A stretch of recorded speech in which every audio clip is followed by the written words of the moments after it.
Gently close your eyes.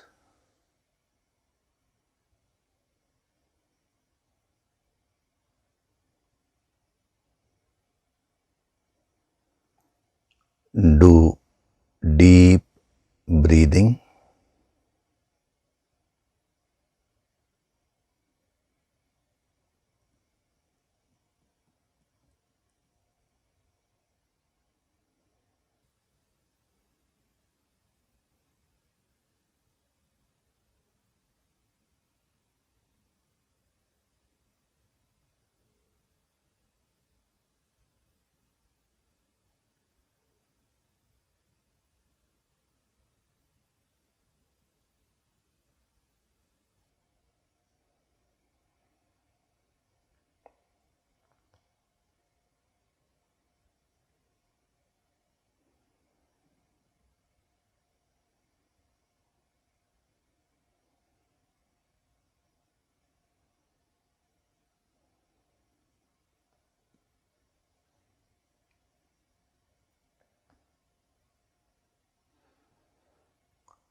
We'll chant Om once together.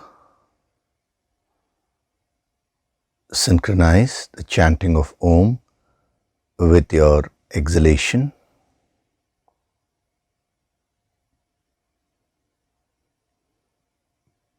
Breathe in.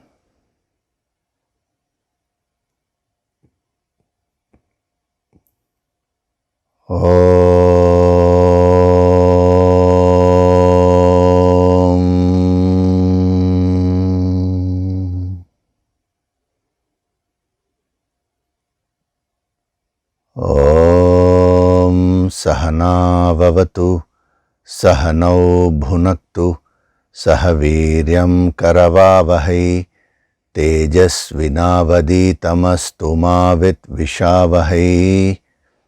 Om Shanti, Shanti, Shanti.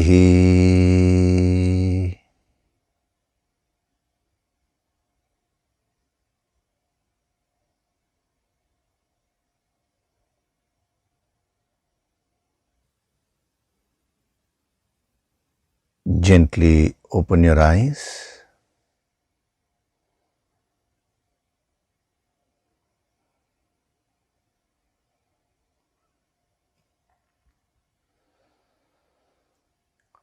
We'll chant from verses 11 to 15 of chapter 3.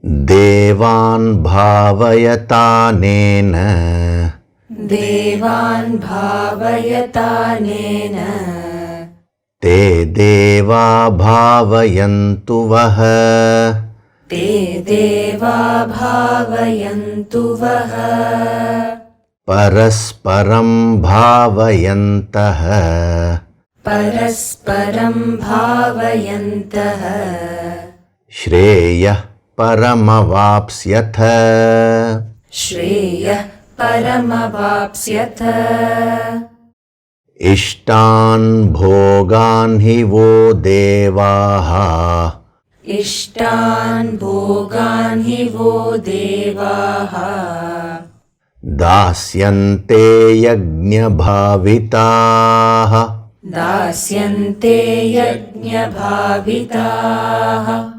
Tairdattana pradayebhyaha, Tairdattana pradayebhyaha, Yo bhungte stena eva saha, Yo bhungte stena eva saha, Yajna shishtashinah santaha, Yajna shishtashinah santaha, Muchyante sarva kilbishaihi, Muchyante sarva kilbishaihi, Bhunjate te tvagam papaha, Bhunjate te tvagam papaha, Ye pachantyatmakaranat, Ye pachantyatmakaranat, Annad bhavanti bhutani. Annad bhavanti bhutani. Parjanyadanna sambhavaha. Parjanyadanna sambhavaha. Yajnat bhavati parjanyaha. Yagnat bhavati parjanyaha. Yajnah karma samudbhavaha. Yajnah karma samudbhavaha. Karma brahmodbhavam viddhi. Karma brahmodbhavam viddhi. Brahmakshara samudbhavam. Brahmakshara samudbhavam. Tasmat sarvagatam brahma. Tasmat sarvagatam brahma. Nityam yagne pratishtitam. Nityam yagne pratishtitam.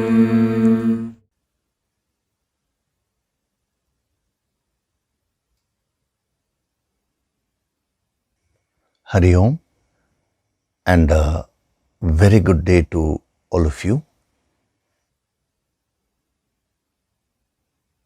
So in the last session, we were seeing what are the different types of rinas, debts, which we have in life, and what are the corresponding yagnas we need to do.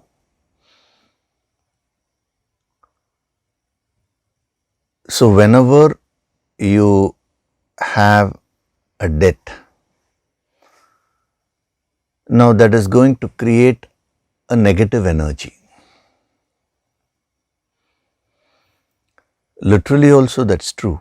Supposing you have too many debts in life, I'm talking of financial debts. Now is that going to give you peace of mind, or is that going to cause stress within you? Number one. Number two, is it a good situation externally? When your debts are too much, how is it going to affect your external life? Again, in a negative way. So when it comes to the financial part, it is very easy for us to understand.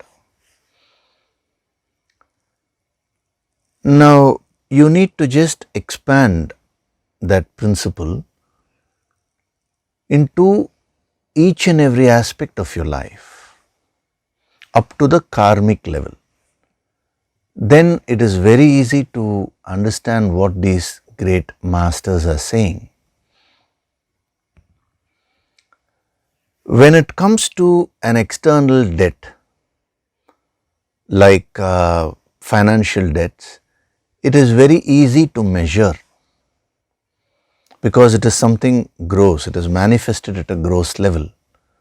So it's very easy for you to measure, and you can easily see the calculate the plus and minuses, and you can come to a clear-cut solution. Solution is next, but at least you are in a position to understand it better. But when it comes to the karmic debts, it becomes a little difficult to understand it, because by its very nature it is very subtle. Why are things happening in our lives in a particular way? This is applicable both at the negative and positive level,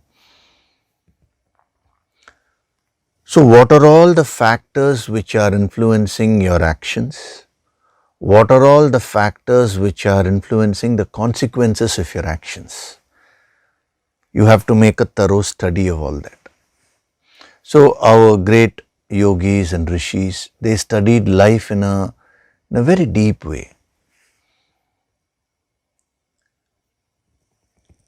And when you understand that basic law of life, which is the law of cause and effect, only then you will be able to understand what they mean by karmic debts and what they mean by karmic surplus.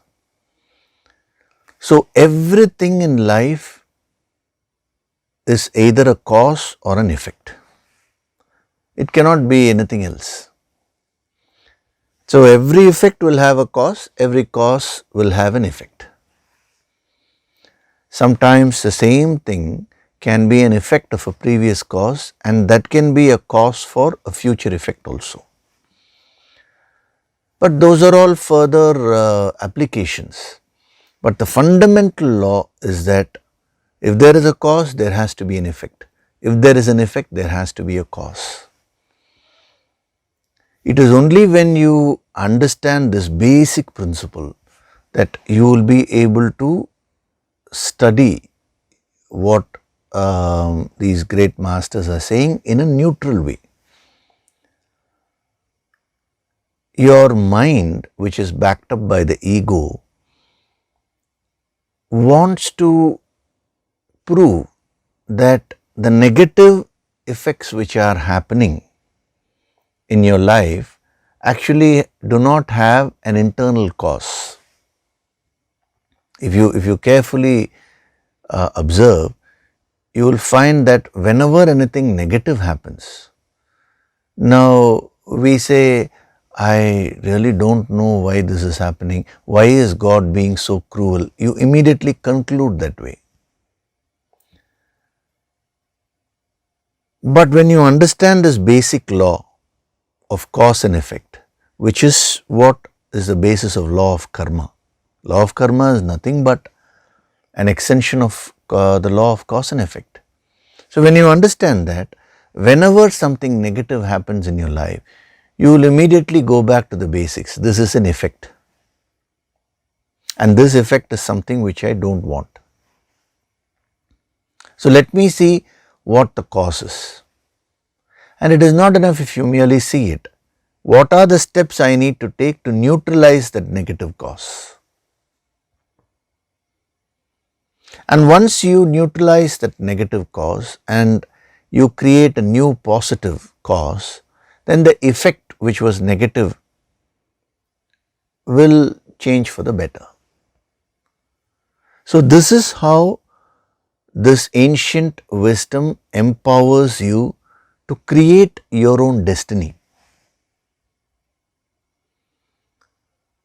So whatever is happening to you in your life, both positive and negative, God is not responsible for that.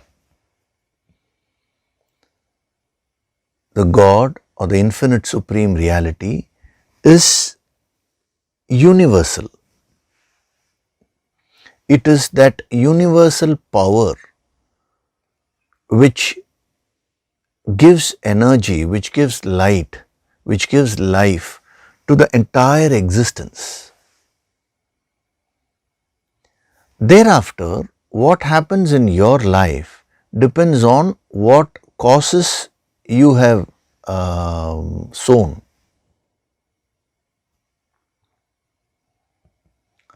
That power has been given to a human being.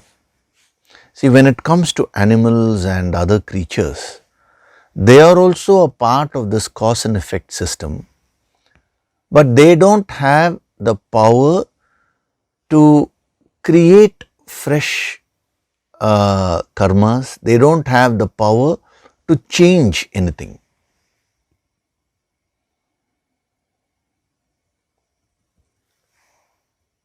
When a woodpecker is born, it starts pecking wood. Throughout its life, it will continue to remain the same. That cannot change. Why? Because it is fully under the effect of this cause and effect chain. A human being is also under the effect of the cause and effect chain, but there is one big difference. He or she can change this chain, the direction of this chain. You cannot come out of the cause and effect chain. That is the highest moksha, or that is attaining self-realization. That is at the consciousness level. But as long as one is functioning in the world, he is bound by the cause and effect chain. Now, as a human being, you have the capacity, you have the power to change the direction of this cause and effect chain and create the kinds of effects which you actually want. This supreme power has been given to you. Now, first of all, most people are not aware of this at all. So, they are just caught up in this cause and effect chain. They are creating their own destiny in an unconscious way. How do you create your destiny? What are the different types of causes which you can generate? See, both cause and effect, both are called karma only. The word karma refers to the cause, and it also refers to the effect. Karma means action at any level. Karma also means the effect of actions. See, that is the beauty of this word karma. Our yogis have used this word karma to represent this entire law. This entire, everything which comes under the purview of this law is referred to when the word karma is used. It's so broad based. That is why people use this word in a loose way in any context and they can get away with it. So, when the karma is done by you in the form of cause, that is, you choose and do something, whether you are doing it consciously or unconsciously, it is going to have some effect in your life. Whether that effect will be positive or negative, that will depend upon the type of the cause. So, what are people doing? They are just acting out of ignorance. Without knowing this law, they are just sowing causes. Now, when the effect of those causes come, when those effects come, they don't know why those effects are coming. So, they start complaining. They say, I am a good person, I have not thought anything wrong, I have not, I don't have any ill will against anyone. Yet, why are these things happening? All these questions are asked because you are experiencing some effects which are undesirable and you don't know what causes have caused them. Now, as a first step, you need to own responsibility for whatever is happening in your life. Everything which is happening in my life are all various effects.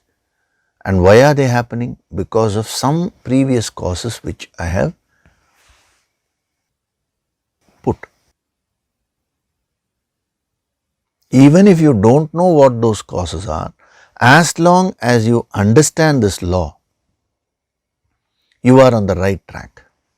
Then when you do your sadhana, whether you become aware of those causes or not, ultimately the sadhana which you do, the yoga sankirtan sadhana, will generate that much amount of powerful energy. You will receive the grace of the higher and the Guru Shakti, and all that will help you to neutralize those causes, those karmas. So this is the meaning of burning up of karmas, or when we say, the sadhana helps you to neutralize all your karmas, this is the meaning. Neutralizing karmas means changing those negative causes to positive ones. So, every moment you are creating your destiny. Most people are not aware of that. What are the various causes which you are using to create your destiny? your own thoughts. Thoughts means it's not merely conscious thoughts. The thoughts at the subconscious level and at the deeper layers of your mind, deeper levels of your mind. So your own thoughts, your own emotions. Again, emotions not merely at the conscious level. What are your subconscious emotions? What are the emotions at a deeper level? What are those emotions which you have stored within you? Then similarly, the speech, whatever words which you use. Again, not merely at the lip level, but the bhavana behind it. Then what are the different types of actions which you're doing? So these are all the various causes which you are using to create the various effects in your life. So those effects created by you, that is the present effects which are created by you, how have you created them? Through the past causes, that is called your destiny. Destiny is not written by some God sitting in the heavens. God or that infinite is that supreme reality which is universal, neutral to everyone. It is like the batteries in a torch. The batteries just keep giving that light. They are giving that energy for the torch to produce light.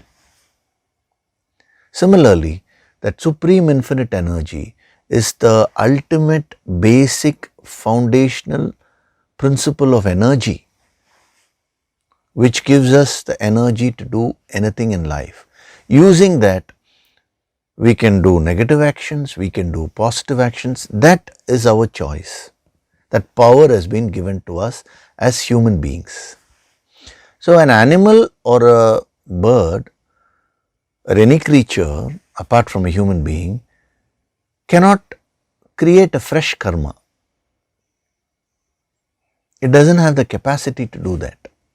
It is only a human being who has the capacity to either increase the karmas or decrease the karmas and then finally reach the infinite, go beyond all karmas.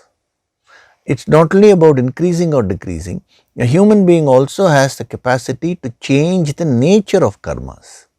Changing the nature of karmas means changing the effects which you are facing to something which you want by neutralizing the past causes.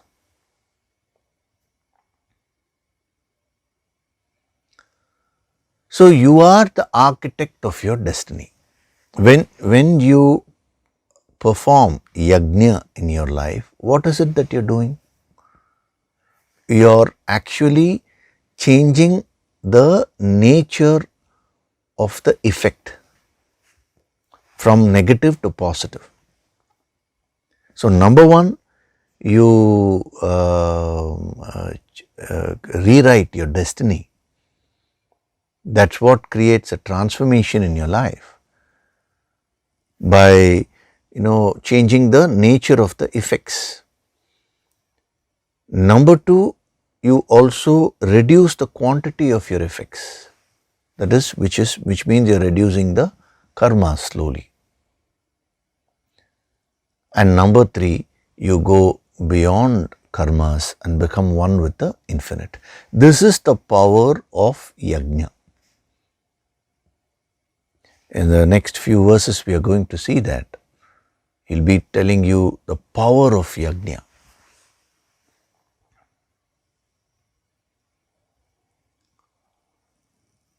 So, from this moment onwards, as a sadhak, stop complaining in your life. Instead, focus on creating whatever destiny you want. See, for that you need to be clear about what you want.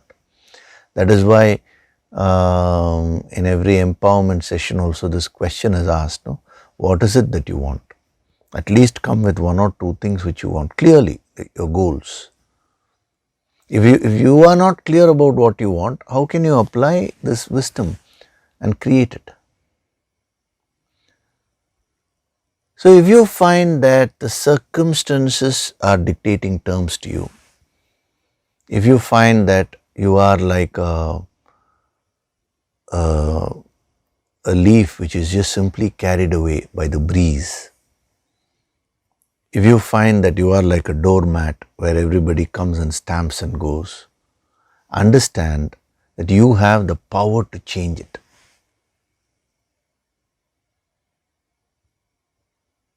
You are not a passive victim of the past.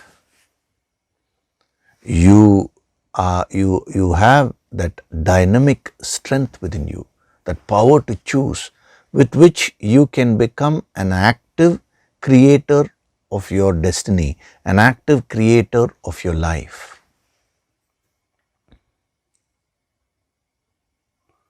See, this wisdom actually empowers you. It gives you so much of strength. So come out of all the wrong beliefs which you have been carrying for many, many years. And you've never had the courage to question the basic beliefs. The moment a person says God is only responsible for whatever is happening in my life, I'm talking of the positives and negatives, then doesn't this question come? Why is it that for certain things, for certain people, positive things are happening, for certain people, negative things are happening? Doesn't it mean God is partial? So then one cannot say God is impartial. Then that if God can be partial, whether it's a person or whether it's a power, that cannot be God anymore.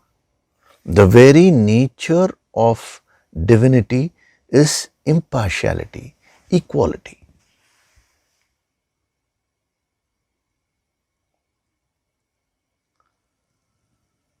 So this is the fundamental understanding with which you should function as a sadhak.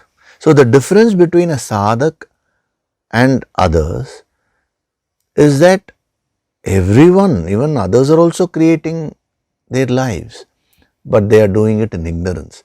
As a sadhak, you will start creating your life with awareness. You will begin to understand this law, and slowly you will gain mastery over your own karmas. But here by karmas we mean the effects.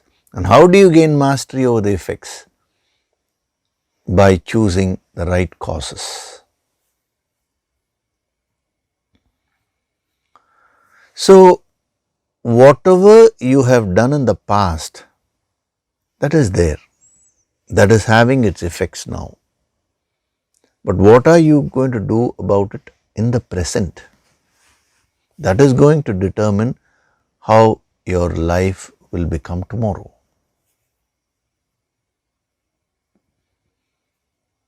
So what you are facing in life is your destiny. That is your present destiny.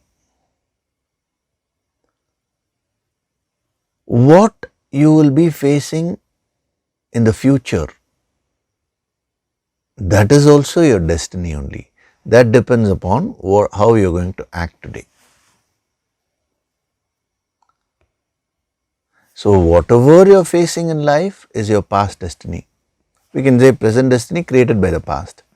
How you are going to face that, how you are going to deal with that is your self-effort or purushartha. So the effect of the past is called prarabdha. But how you are going to face it, that is called your purushartha. What are you going to do about it now?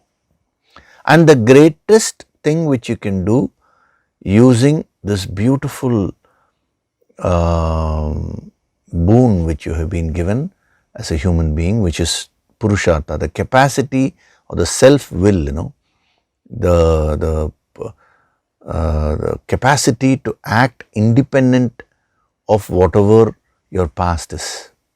That power has been given to you, the power to choose. So, by using that power, you can actually create whatever it is that you want. It is not using it once, using it every moment. Just because you use it once doesn't mean you will be able to neutralize your entire past at one go. Not necessarily. You will have to consistently apply yourself.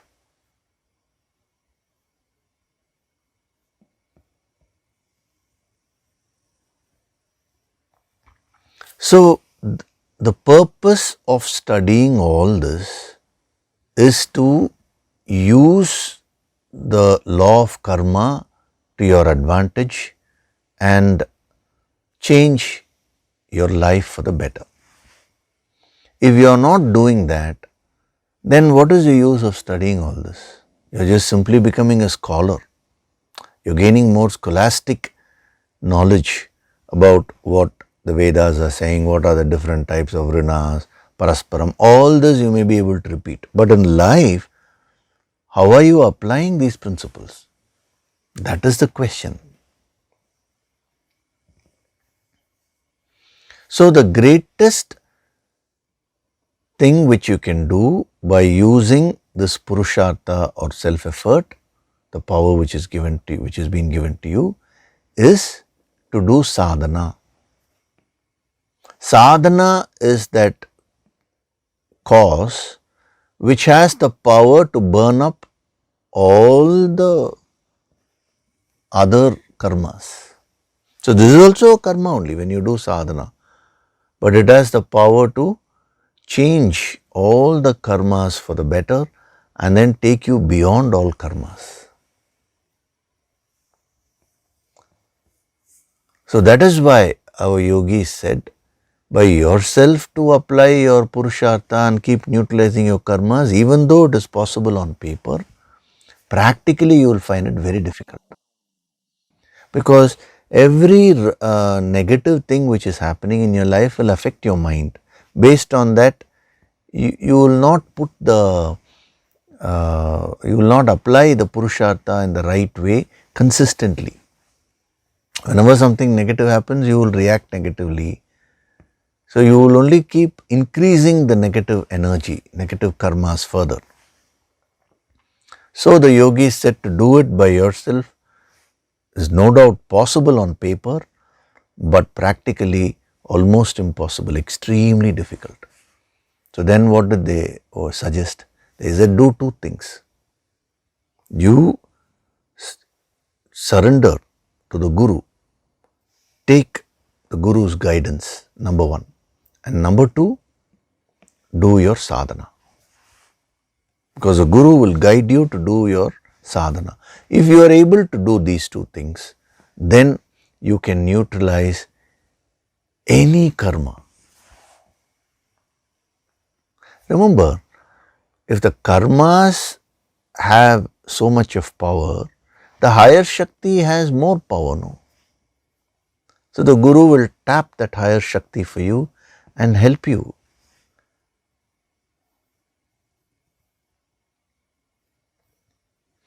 That is what the very Bhagavad Gita is signifying. See, in the first chapter, Arjuna tried things on his own. He was unable to handle the situation. He didn't know what to do at one point. Then what did he do? These two things. Number one, he surrendered to Krishna. He said, I am thy disciple. I bow down to you. Give me guidance, guide me. It's not mere words. Genuinely he is asking from his heart. See, sometimes people just verbally say, oh, Guru, I surrender to you. Now, these are all just poetic words. It is a bhavana which matters. So, Arjuna surrendered to Krishna, number one. He sought his guidance. And whatever Krishna gave him, the wisdom, he reflected and he put all that into practice. That is how he got the strength. He said, yes, now I will do my duty. It is in doing my duty that I can grow spiritually, I can also attain material success, I can do good to myself and to others. So let me focus on that. How did he get that clarity? It is by following this. He surrendered, took guidance from Krishna, learnt what true sadhana is, and he started practicing all these principles in life. So this is the method which our yogis have given us. When we follow that implicitly, it gives amazing results. The problem is we falter at some step. See, these 2-3 steps which have been given to you, if you just follow them in both letter and spirit, you will find your entire life getting transformed. So at every step your ego creates a block. The ego does not allow a person to surrender. The ego does not allow a person to take guidance. The ego does not allow a person to absorb whatever wisdom is being given. And the ego does not allow a person to do sadhana consistently. So that is the war, the internal war, signified by the Mahabharata war. So one is to read it as a story outside, the other is to see what, using this to see what is happening inside. This is the yogic approach, to internalize the whole thing. So the 5 types of rinas were given to you. What are the 5 types of rinas? Bhuta rina, all the creatures. Manushya rina, the debt towards all human beings. Then Pitru rina, the debt to our ancestors, and also representative of the those people whom we are relating to in a closer way in life. It could be the immediate family, friends, relatives, everyone. Then Devarana, the higher forces of nature. And finally Rishirana, to my Guru and all the holy masters. So the corresponding 5 yagnas were also given to you.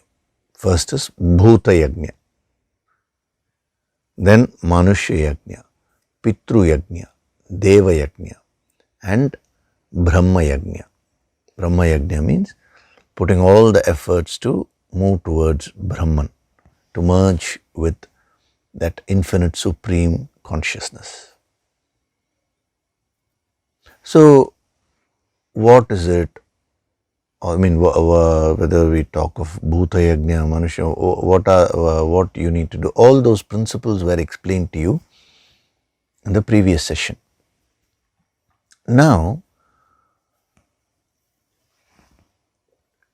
I'll just give you 1 or 2 tips, simple tips. If you just follow them, you will be able to easily do these 5 types of yagnas. So what is the principle behind these yagnas? When we are saying Bhutarana, Bhuta Yagna, Manushya, Manushya, all these things, what is the principle? Basically they are saying we have certain karmic debts, whether it is towards all the creatures or human beings or people whom we are closely associated with, or higher forces of nature, or my Guru, or all the holy masters. It doesn't matter. Fundamentally, this is the message which you need to get, the primary message. I am indebted. In order to remove my debts, I need to do yagna. I need to start contributing. So my first contribution, when I say my, you should, I'm only reflecting how you should think, So what should your first contribution be in life? Your first contribution is generating positive thoughts. Every time you are generating a negative thought, you are actually creating negative energy within yourself, and that will also spread to others. See, every act of crime starts with a negative thought only.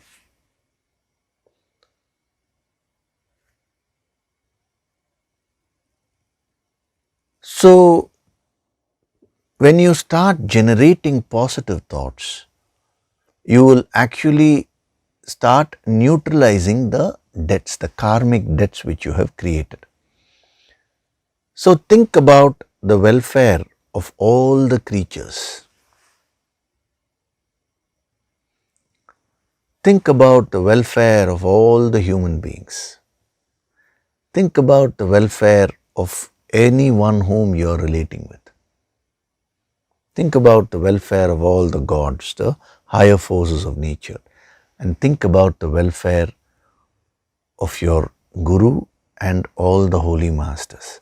When you start generating such thoughts, you have taken the first step towards neutralizing the karmic debts which you have created.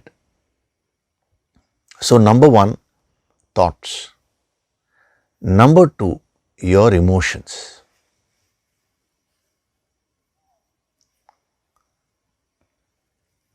Every time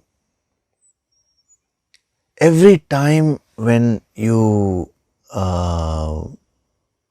complain, when you have negative emotions, you are creating a karmic debt, a karmic deficit. So that is why our yogis said, practice gratitude in life. So I am extremely grateful to existence. I am grateful to all the creatures. I am grateful to all my fellow human beings. I am grateful to my immediate family members, my ancestors, my friends. I am grateful to my enemies also. because the enemies only tell us where we go wrong actually. Actually, if you practice gratitude, you will not have any enemies. I am just saying, at least from your side, you will not consider anyone as your enemy. And then I am grateful to the higher forces of nature. I am grateful to my Guru, who is so selfless, from whom I am learning. I am grateful to all the holy masters. If you start developing this bhavana, this emotion, that will start neutralizing all your karmas. So, number one at the thought level, number two at the emotional level, gratitude. And then number three at the action level.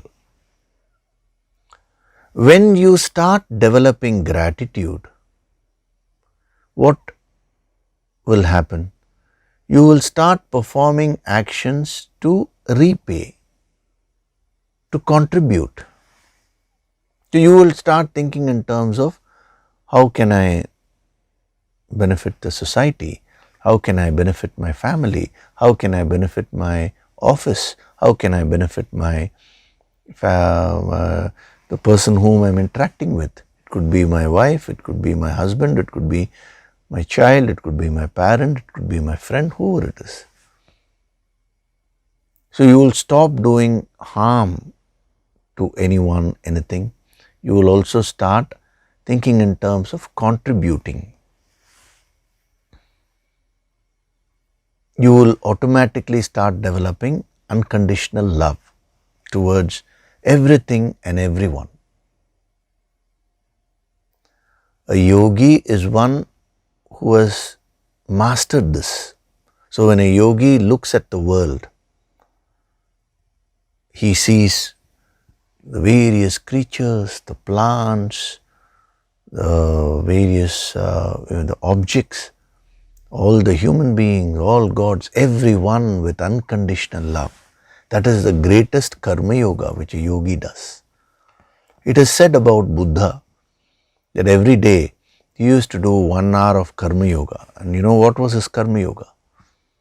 He used to open his window, stand in in front of the window and just look at the world with unconditional love and compassion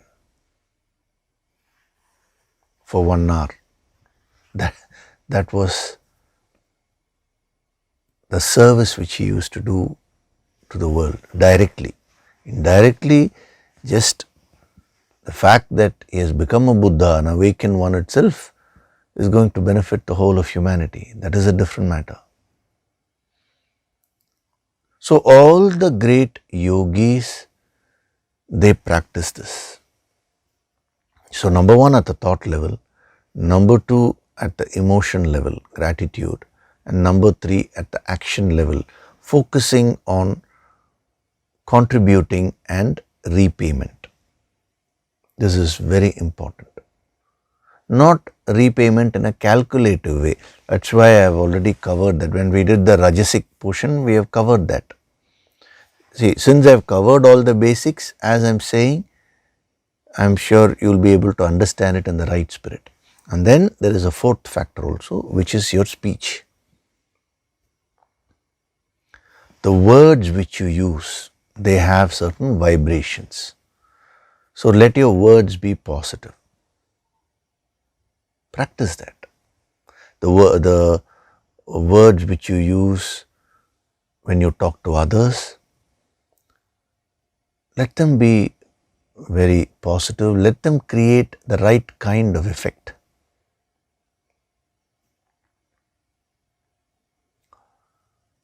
So as a sadhak, as you become very acutely aware of what is happening within you, your own thoughts, your own emotions, your own actions, your own speech, you will start refining them. And when you express positive energy through your thoughts, through your emotions, through your actions and through your words, you will start neutralizing whatever karmic debts you have. See, all this 5 which I told you, the Bhuta Yaga, Rana, Manushya Rana, all these things, even if you don't remember specifically those names and all that, it does not matter. That is only the technical aspect. Since it's been mentioned, I am giving it to you. But don't leave the basic sadhana principle, which is ensuring that your causes are positive. And the causes are coming from your own thoughts, emotions, actions and words. And when you are creating a very positive life for yourself, again the ego is waiting to corrupt your whole personality. It will want to take credit.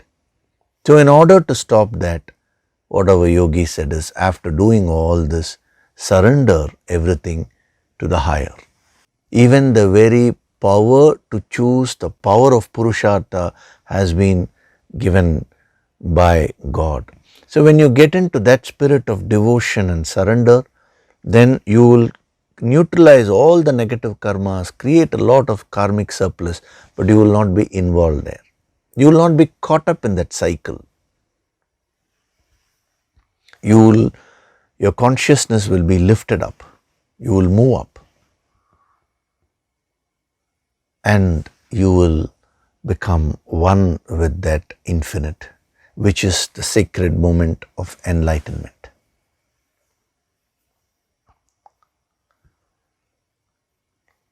So whenever you put in efforts and you achieve something, you will get good results, but the ego can also be boosted and that can come and spoil the whole thing.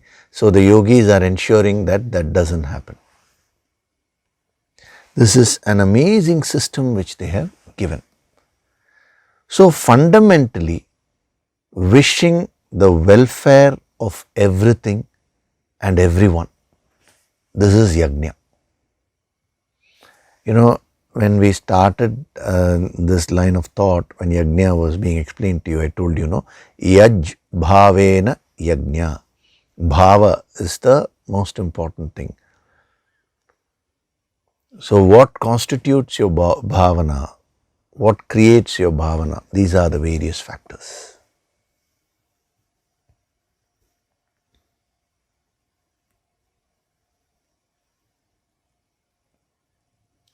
So now don't restrict this law of karma to mere moral karmas and all that.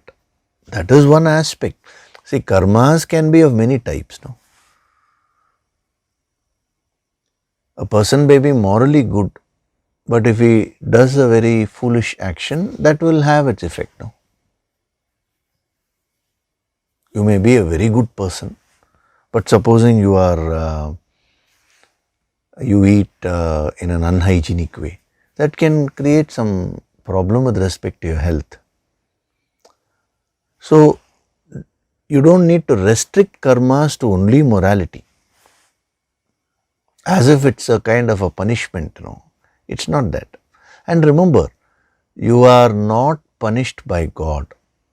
You are not rewarded by God directly. The punishment is not by somebody else. It is just the effect of the cause which you have sown. So when the defect is negative, we call it punishment. When the effect is positive, we call it a reward. That is only our coloring, what name we give for these effects. But life is only trying to teach you. So through your own efforts, you got to lift yourself. Later on, Krishna will be saying, Uddare tatmanatmanam. Let everyone raise oneself by oneself, he says. Lord Krishna himself is saying that. In other words, what is he telling Arjuna? Arjuna, I cannot help. I cannot help you in the sense, I can help you, I can guide you. That help I can do. But the actual sadhana you only have to do.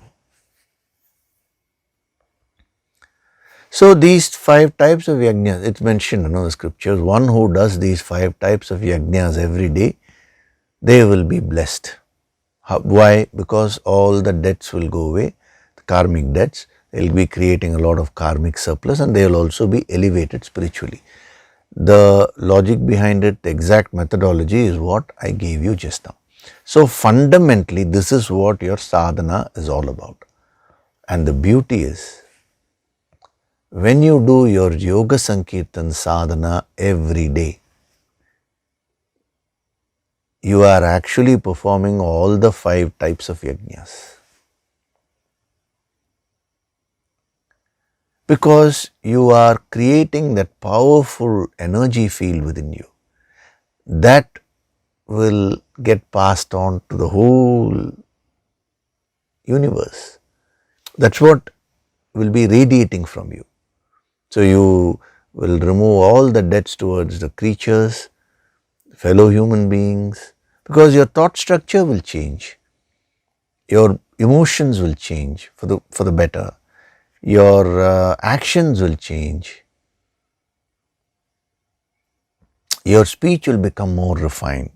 The person who does yoga sankirtan sadhana will necessarily manifest these wonderful changes, his or her own personality. So that is why, to summarize it in one line, what these yogis said is, do your daily sadhana, everything will get set right. So if you don't have this deep understanding, then that becomes a very generalized statement.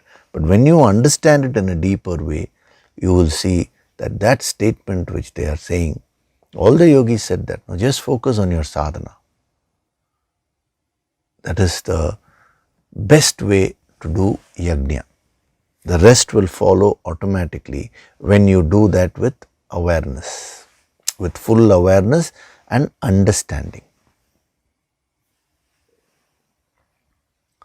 So, the virtuous who eat the remnants of sacrifice, we have seen all that, what happens to them? They are freed from all faults, he says. The word used is kilbisham.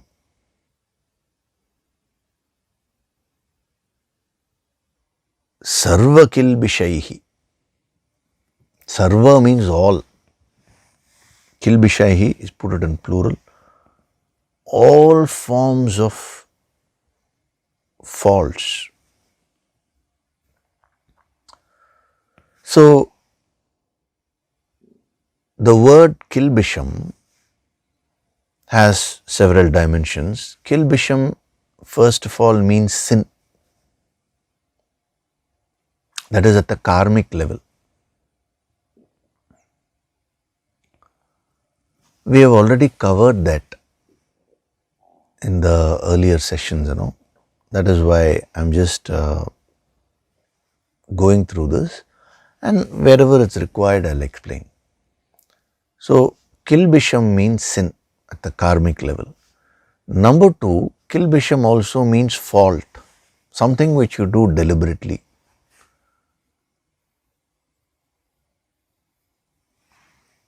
That is fault. Deliberately in the sense, that is with awareness. But your intention sometimes may not be that, but still you may do it. That's what was meant by deliberately there. But the emphasis is not on the deliberate aspect, it's more on the fault aspect. So that is the meaning of kilbisham. And then the third dimension of kilbisham is, kilbisham means offense. Here the emphasis comes to deliberately doing something. You do some negative action, that is called kilbisham. How do we define what is negative, what is positive? That which creates negative energy, undesirable energy, that is negative. So, kilbisham means offense. Kilbisham also means injury. Whenever you try to harm someone, that is called kilbisham. It is very interesting. Whenever you try to harm someone, that is also called kilbisham. Whenever somebody harms you, that is also called kilbisham. The harm which others do to you, that is also kilbisham. Whatever harm you do to others is also called kilbisham. See, every word which they have used is so amazing because it covers the whole thing. So in life, we go on injuring others. How? You may say, sir, I have never been violent in my life. You are talking about physical violence. Sometimes you may not be physically violent, but you may be verbally violent. That's what they call as verbal abuse, no? See, today there is so much of talk about toxicity in relationships. They say your relationship should not be toxic. If you go to the root of it, what do they mean by a toxic relationship? When one person is dominating, one person is not respecting the other person, and this person is just getting hurt and not doing anything about it, then that relationship becomes toxic. The root cause is negative emotions, ego, all these things only, negative thoughts, negative speech. So when you follow all this, the toxicity in all your relationships will vanish. Instead of causing injury to others in any form, as I told you, it could be physical, it could be psychological, verbal, emotional, thought-wise, you will, because you are practicing welfare of others, no? So you will be freed from all that, all injuries, and what you give, you will get back. So whatever injuries you have gathered within your personality, they will all start getting wiped out. Whenever you do the sadhana, all the scars which are there within you, the impressions will all get released. So you will get freed of kilbishayihi, he says. And then kilbisham also means guilt. See, whenever you do something wrong, you can fool others, but your own guilt will kill you. Kill you means what? Will ruin the peace of mind.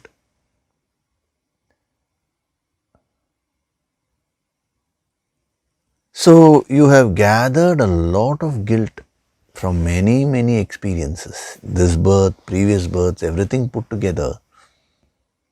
So much of guilt is there. So all that will get released. When you become guilt free, then you will attain self-realization instantly. And when can you become guilt free? What is the source of guilt? Whenever you do something wrong, either at the thought level, emotional level, or action level, or speech level, that is when you acquire guilt. So when can guilt go away 100%? When 100% purification happens, right from the thoughts to your gross level. And when 100% purification happens, you become a sthita prajna. So you, or whatever guilt which you are carrying, all that also will go away. Kilbisham also means disease, sickness at the physical level. So sarva kilbishahi, he says you will be rid of all diseases. See, what it means is, see, these are all the common issues which people have now. So what our yogis are saying is that the diseases and sickness which our body acquires is ultimately coming from a deeper level, which is our own emotions and thoughts. So when we start purifying ourselves, you will find that your body also will start becoming more healthy. And we don't need to look at the word disease merely from the physical level. Disease means what? Dissonance in ease. So any kind of issues which you are having in life, the healing will happen. So when you do your sadhana properly, healing will happen at all levels, internally and in every aspect of your life. We can say, supposing you are having a lot of financial debts, that is a disease at the financial level. If you are having a lot of toxicity in your relationship, that is a disease at the relationship level. So this can be looked at in a broader way. Then it will help you in a more deep way.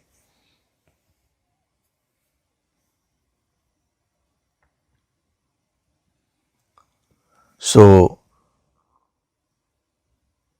muchyante sarva kilbishaihi. You are freed from all the faults, he says. You will become free from all the faults. See, the word used is sarva. Sarva means all, whole, in its entirety. See, why he is using the word sarva is very interesting. The psychology of the mind is that it always feels that my problem is unique. See, you carefully observe your own mind, then you will understand. This point is very crucial for you to, get solutions for your problems. That is, each and every one of you, when I say you, I mean your mind, okay? So, each and every one of you, you believe that your problem alone is something special or unique. See, it can work with other things, but my problem, I have been having this for last 10 years. You should come to my home, sir, and you should see how my spouse is behaving. Will all this work there? This is the doubting nature of the mind. You talk to anyone,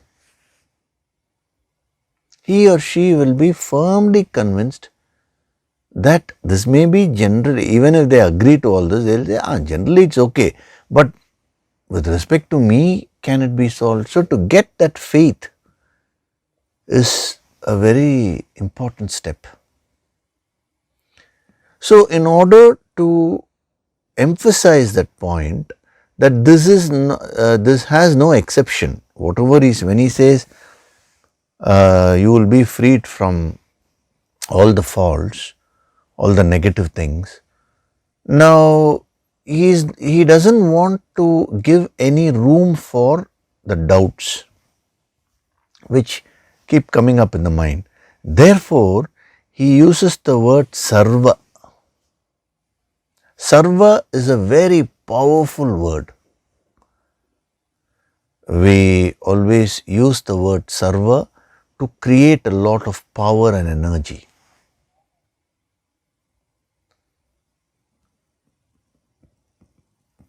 Sarva Shakti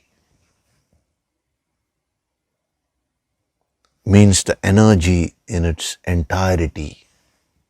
Goddess is called Sarva Shakti. Similarly, here he is saying Sarva Kilbishaihi.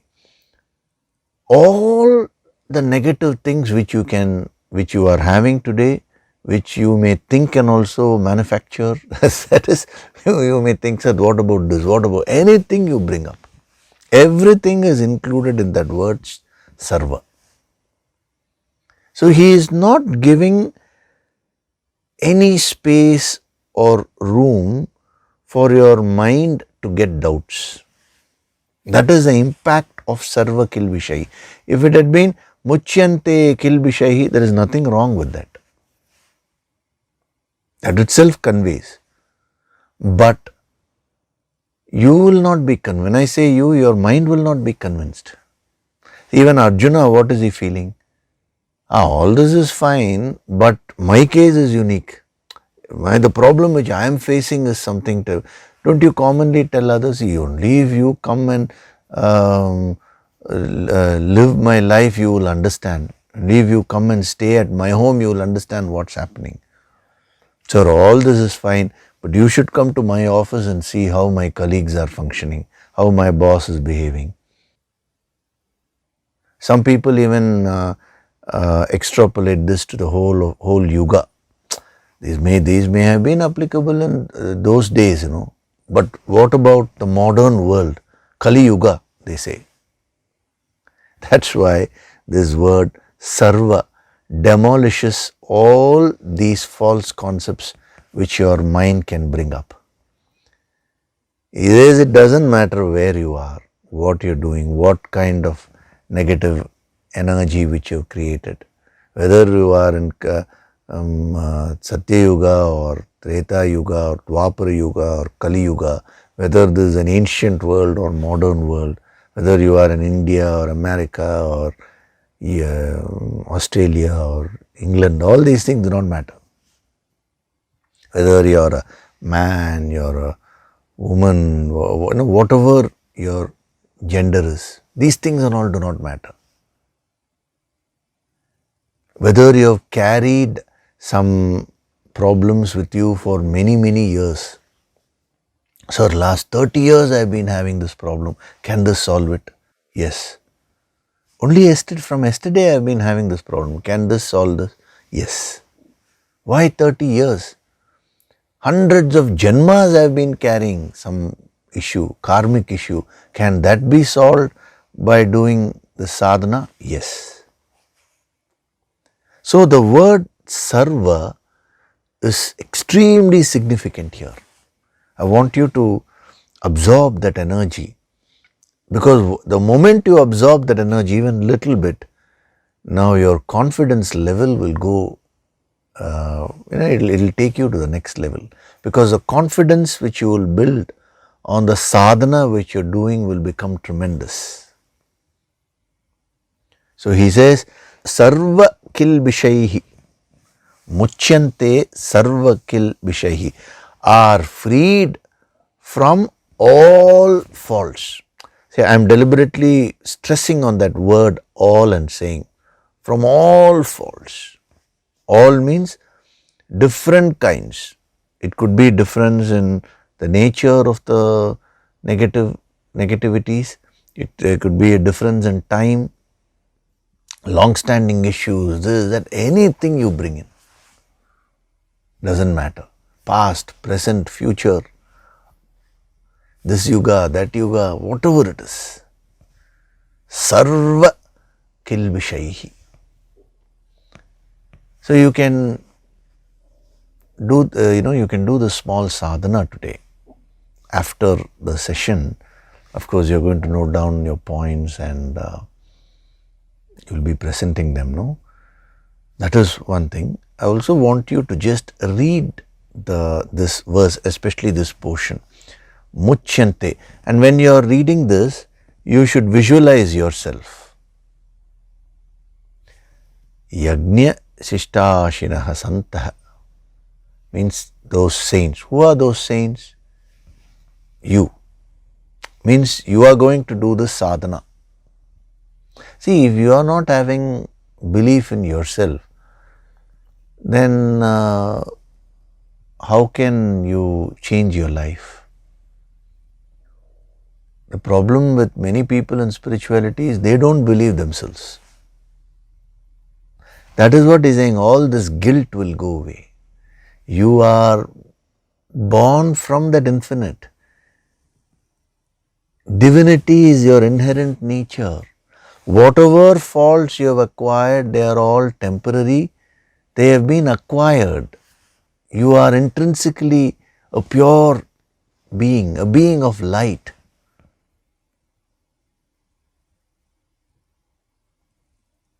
A guru trusts the students, but the students don't trust themselves. That is a problem. So with that feeling, with that energy, you should read that. Yagnya Shishtashinaha means the sadhana which you're going to do. Santaha. Santaha means put yourself in that position. So I'm going to do that sadhana.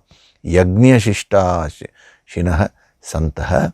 Muchyante means freedom. I am going to get freedom. I'll be freed from what? Sarva kilbishaihi, from all faults, from all negatives in life. And the more you absorb that energy of sarva there, the more powerful sadhak you will start becoming. Because you will start doing your sadhana with so much of confidence and energy. Nothing in the world can get you to a state of depression. There is no power in all these problems and all that. You will start building that trust and faith in the higher Shakti and in the Guru Shakti.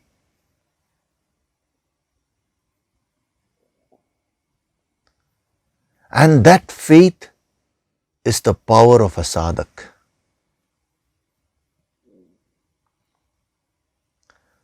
Lord Hanuman demonstrated that. Nobody else could do all the things which he did. How was he able to do all that? Because of that faith, implicit faith in the higher, implicit faith in himself also.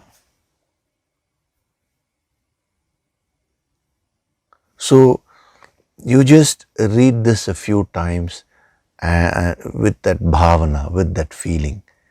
Yagnya Sishtashina Santaha, which is referring to yourself. You're going to do the sadhana as a sadhak. That's the first part. Muchyante sarva kilbishaihi. When you start absorbing, you literally feel as if you become free. That is a starting step.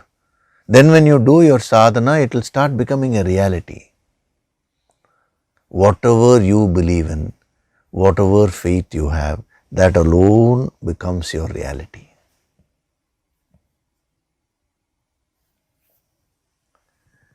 Okay, so we'll stop with this today. You practice the sadhana and come back. In the next session, we will go further. We will move on to the next verse also, which will be a powerful continuation of this verse. The further application of yajna will be given, and then he will be summarizing the whole thing.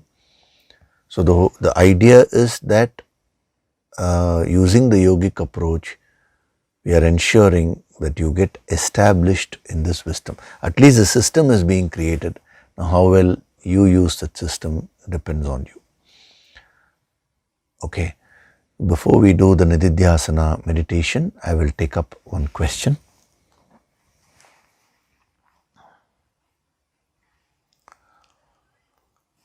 So a sadhak has asked this question.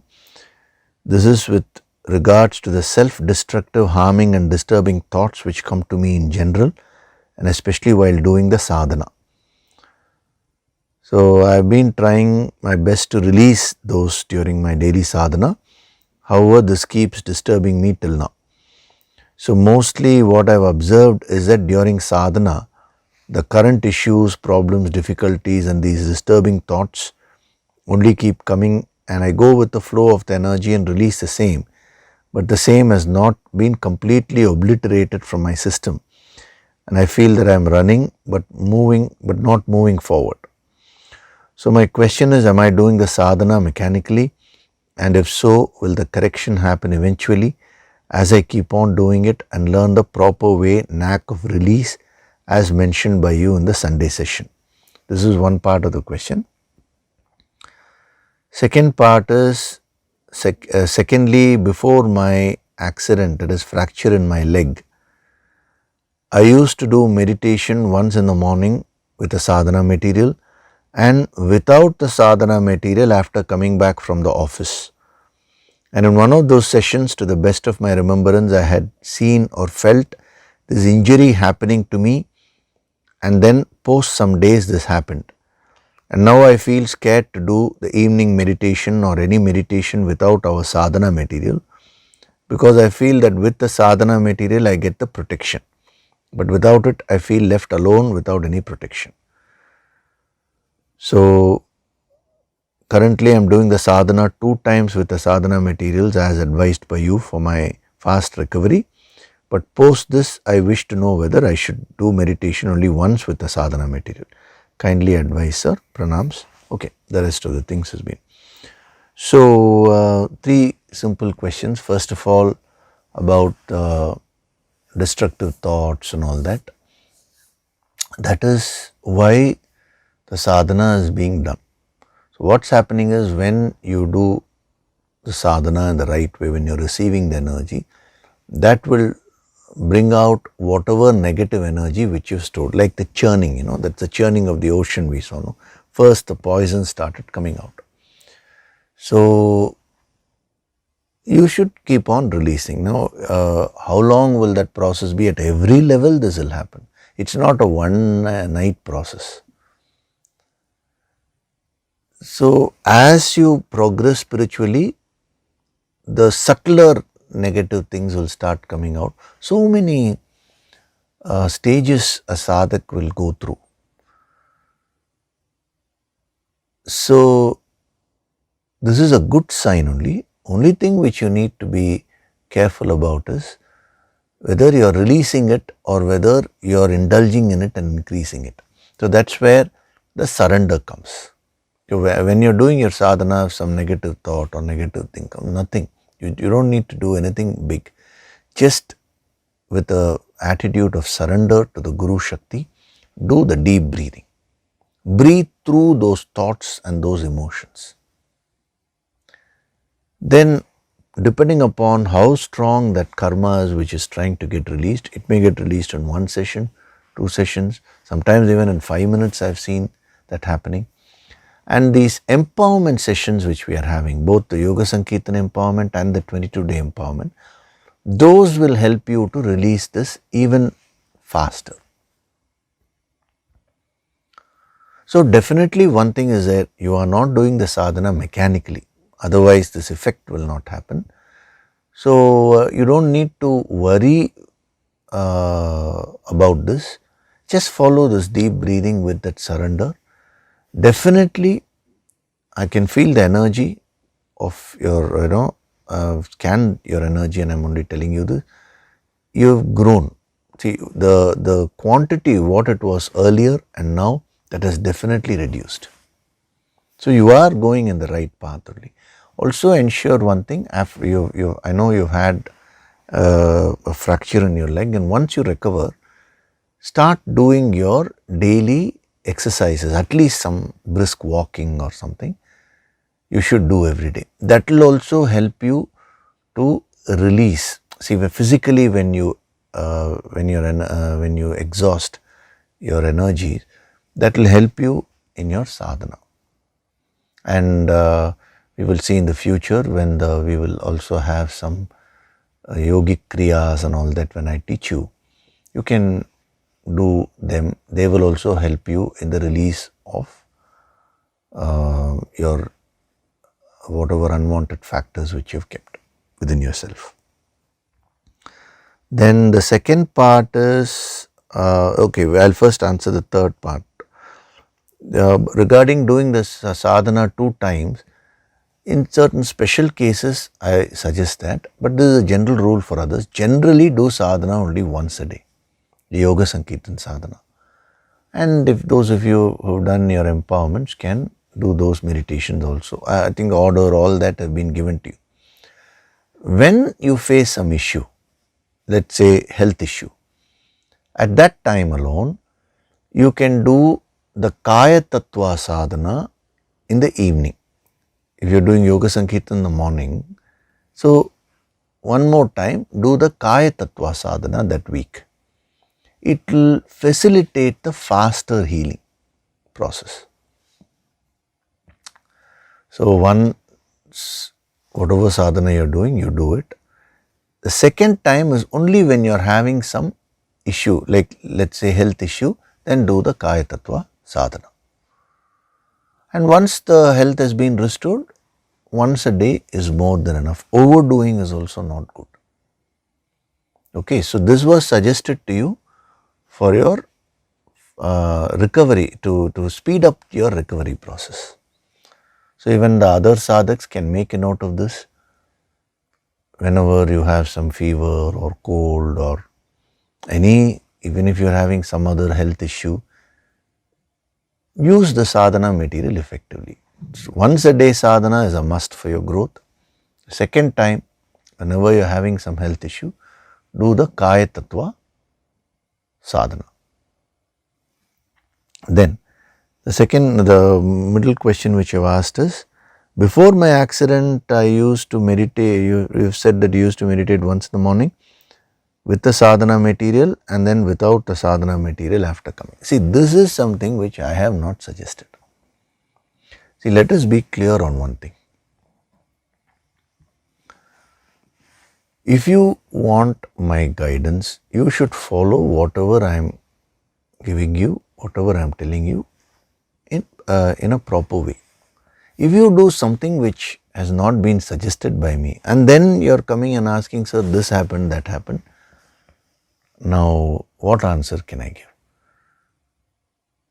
So, see, when you go to a guru, this is a message for all the sadhaks.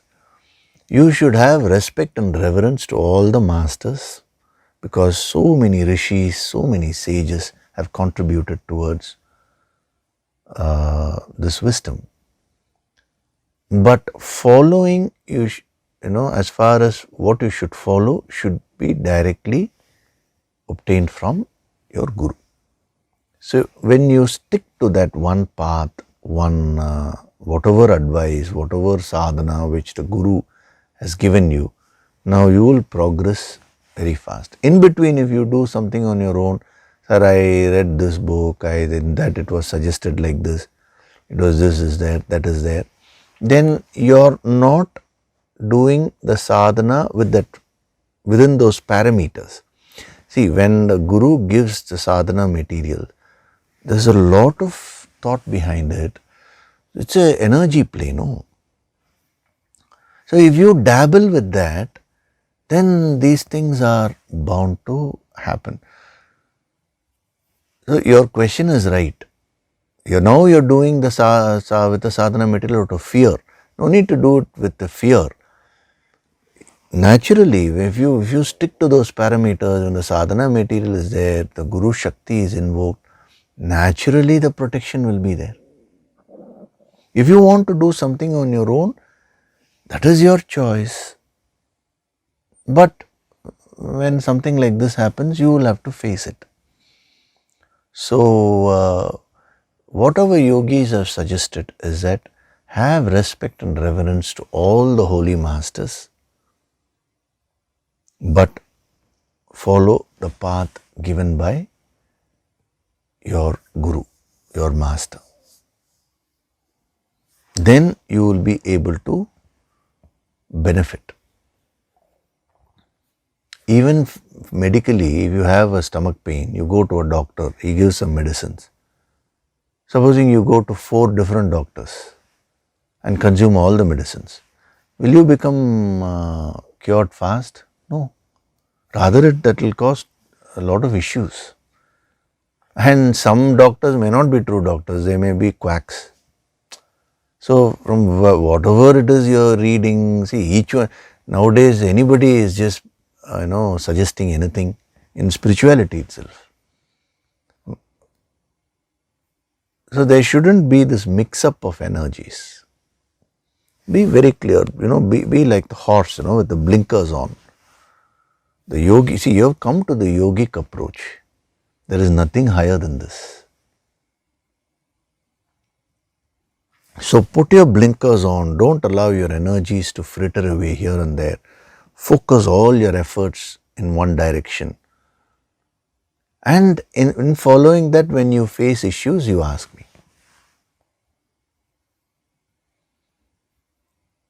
Okay, so you're right. So when you're doing your sadhana, supposing something comes up like this, the higher energy, the Guru Shakti will not only release it for you, but it will also give you the healing so that that doesn't manifest in your life. So the healing is the key factor there. Okay, so with this now we'll do the Nididhyasana meditation. Gently close your eyes.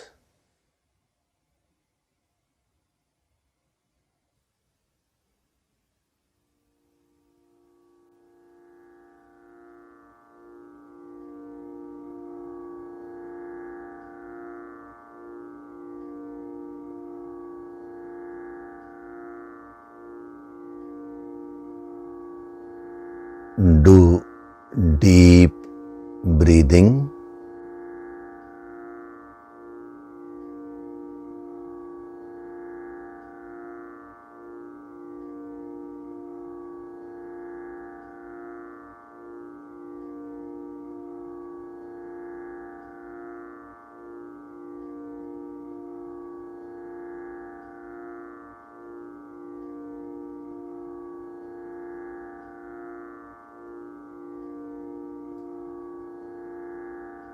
With every breath, I am becoming more and more relaxed.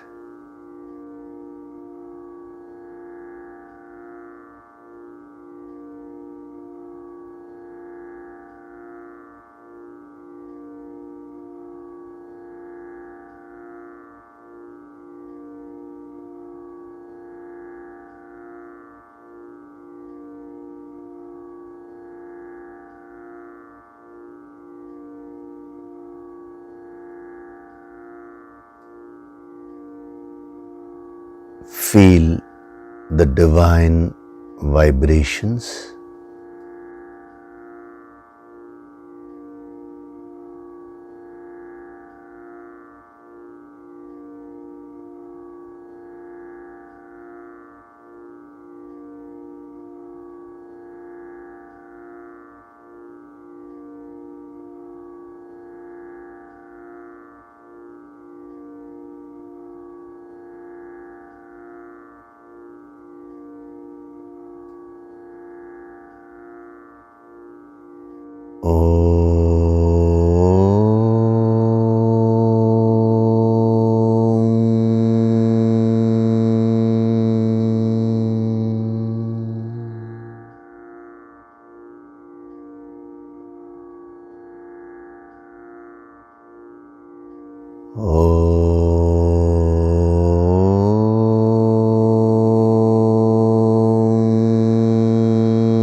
With every breath, I am going deeper and deeper into myself.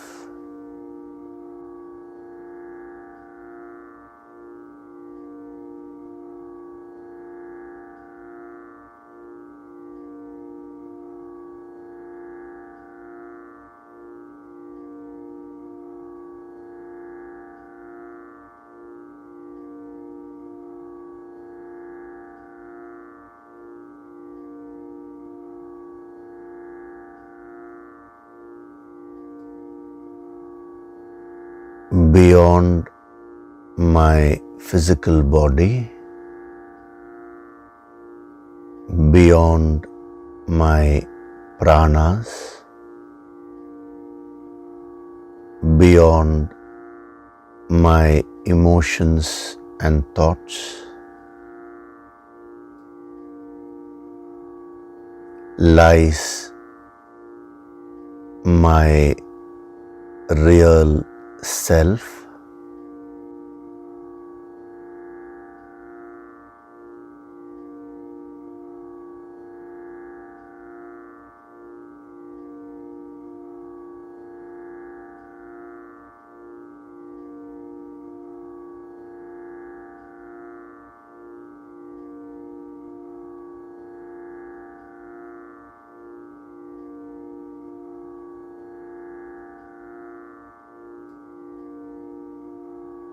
My higher self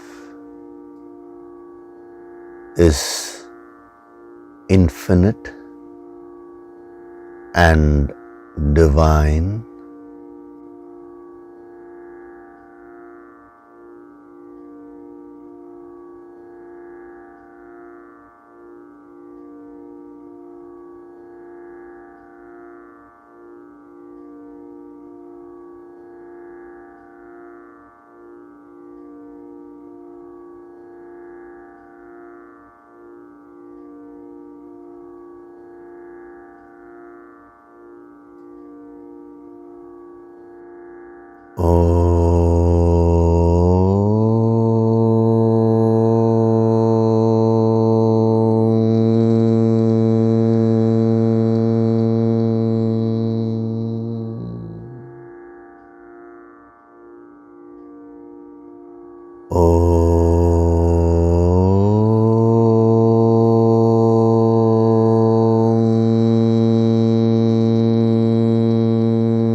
From this moment onwards, I choose to be in the path of Yagna.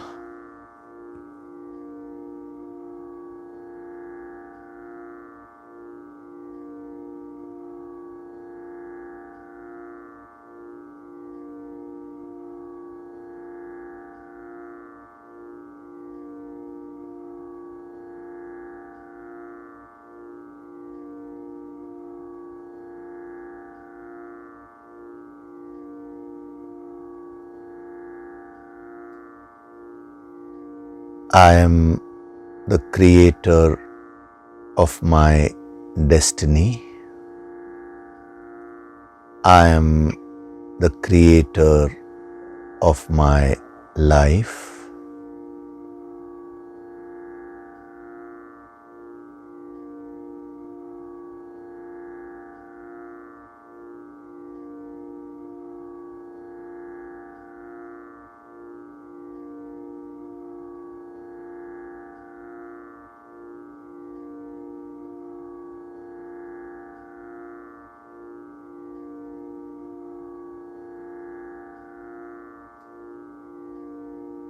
I am Swayam Prakashit, self-illuminating.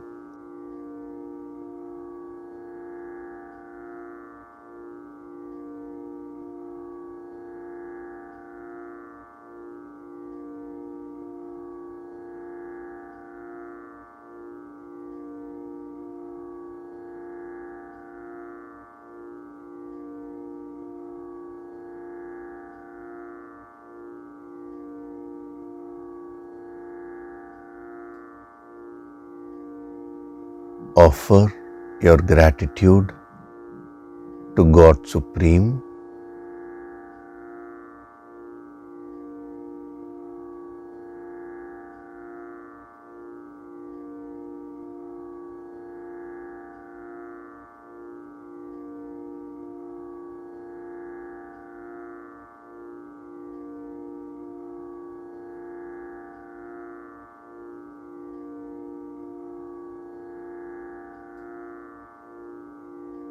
Offer your gratitude to your Guru and all the holy masters.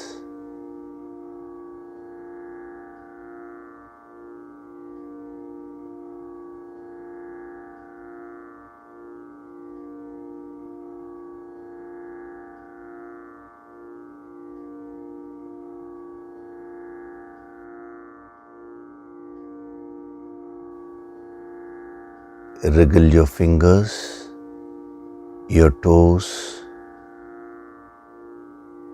open and close your palms a few times. Rub your palms together to create a warmth.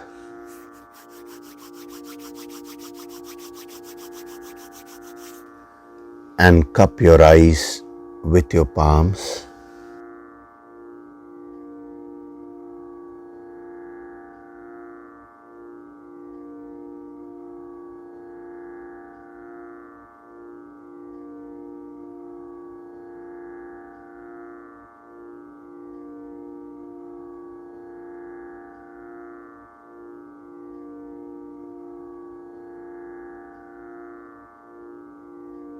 Gently rub your eyes, your cheeks, forehead, the top of your head, the back of your head, your neck, and slowly open your eyes.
Welcome back.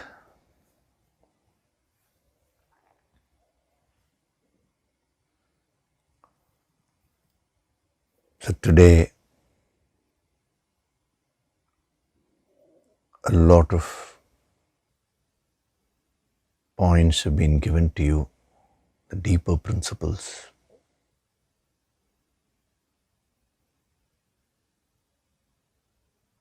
It is up to you to reflect on them and make them a part of your life. That work you need to do as a sadhak.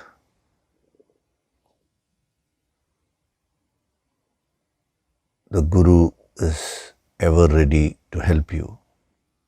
The Guru Shakti is always flowing. If you do your part, if you put in the right kind of efforts, you are bound to get results. That itself is a law of karma only. You don't need to ask for any special blessing. told you, no, law of karma is cause and effect. So sadhana is the cause. Self-purification, self-development and self-realization is the effect. So this is applicable even at the spiritual level. Okay? So thank you very much. I'll see you in the next session. Hari Om.